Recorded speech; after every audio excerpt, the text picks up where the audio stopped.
आप देख रहे हैं फेस टू फेस। हमारे साथ है आप नेता साहब रली जी। नमस्कार सर, हाल ही में मनीष सिसोदिया जी को बड़े लंबे समय के बाद जमानत मिली है कुछ शर्तों के बावजूद, तो क्या महसूस कर रहे हैं आप? अरे सर, हमारी खुशी का ठिकाना नहीं है, क्योंकि एक सच्चे और अच्छे नेता को इंसाफ मिला, लेकिन देर से मिला। जो देर से मिला इंसाफ ना मिलने के बराबर ही होता है। लेकिन फिर भी हमें खुशी है कि सुप्रीम कोर्ट ने उस बात को समझा कि वे नाइंसाफी है और ये बेमतलब इनको जेल में रखा हुआ है। जबकि केस अभी ट्रायल पे भी नहीं है, लेकिन ईडी और सीबीआई अपने अपने तरीके से कोशिश कर रहे थे कि उनको बेल ना मिले। लेकिन हम सुप्रीम कोर्ट को सैल्यूट करते हैं कि उन्होंने उनको बेल दी और सही इंसान समझते हुए बेल दी।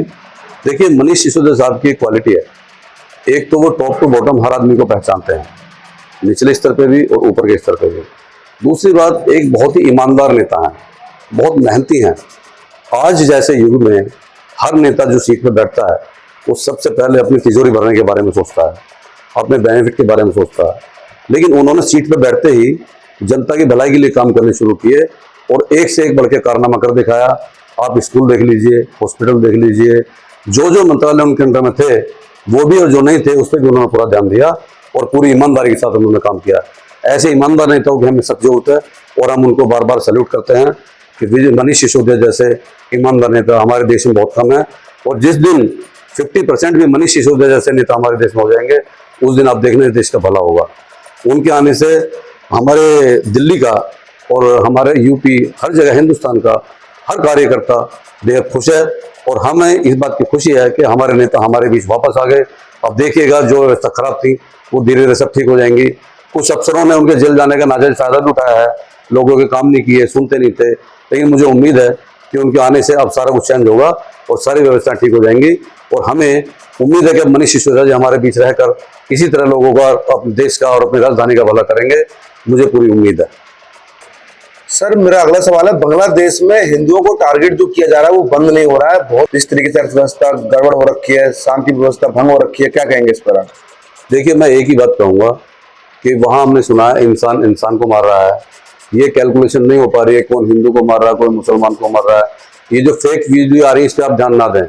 बहुत सारी फेक वीडियो में, कल भी 2 वीडियो फेक साबित हुई हैं कि जिसमें उन्होंने हिंदुओं का नरसंहार दिखाया, उनको काटते मारते दिखाया, लेकिन बाद में पता चला कि वो वीडियो फेक थी। मैं अपने सभी भाइयों से सिर्फ एक ही बात बोलूँगा कि ये रास्ता बिल्कुल गलत है। इससे आपको कोई इंसाफ नहीं मिलने वाला, कोई देश की भलाई नहीं होने वाली है। ये मारकाट लूटपाट बिल्कुल बंद करें, अपने भाई को भाई समझें।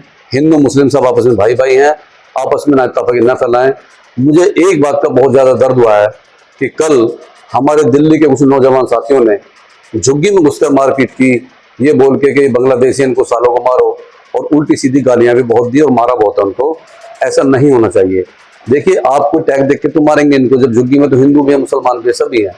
इसीलिए मैं चाहता हूँ कि हमारे देश की अर्थव्यवस्था और जो हमारे देश का आपस में सम्मान गौरव एक दूसरे को मिलता है, मैं चाहता हूँ कि वो ऐसे ही रहे और ज़्यादा मिले।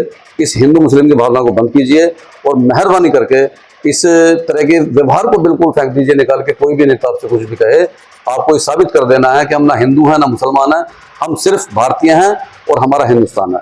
मैं सिर्फ ये देखना चाहता हूँ और इससे देश को भी आज़ादी मिलेगी, देश को खुशी मिलेगी और हम लोग भी खुश होंगे। एक चीज़ और मैं कहना चाहता हूँ, देखिए भेदभाव कहाँ से चलता है। अभी 2 लड़के अरेस्ट हुए हैं, आप कहें तो उनकी अपनी वीडियो आपको दिखाएंगे।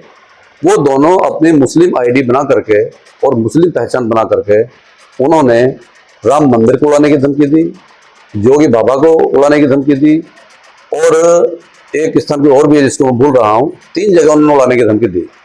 लेकिन जैसे ही पुलिस हरकत में आई तो पता चला कि वो लड़के हिंदू हैं।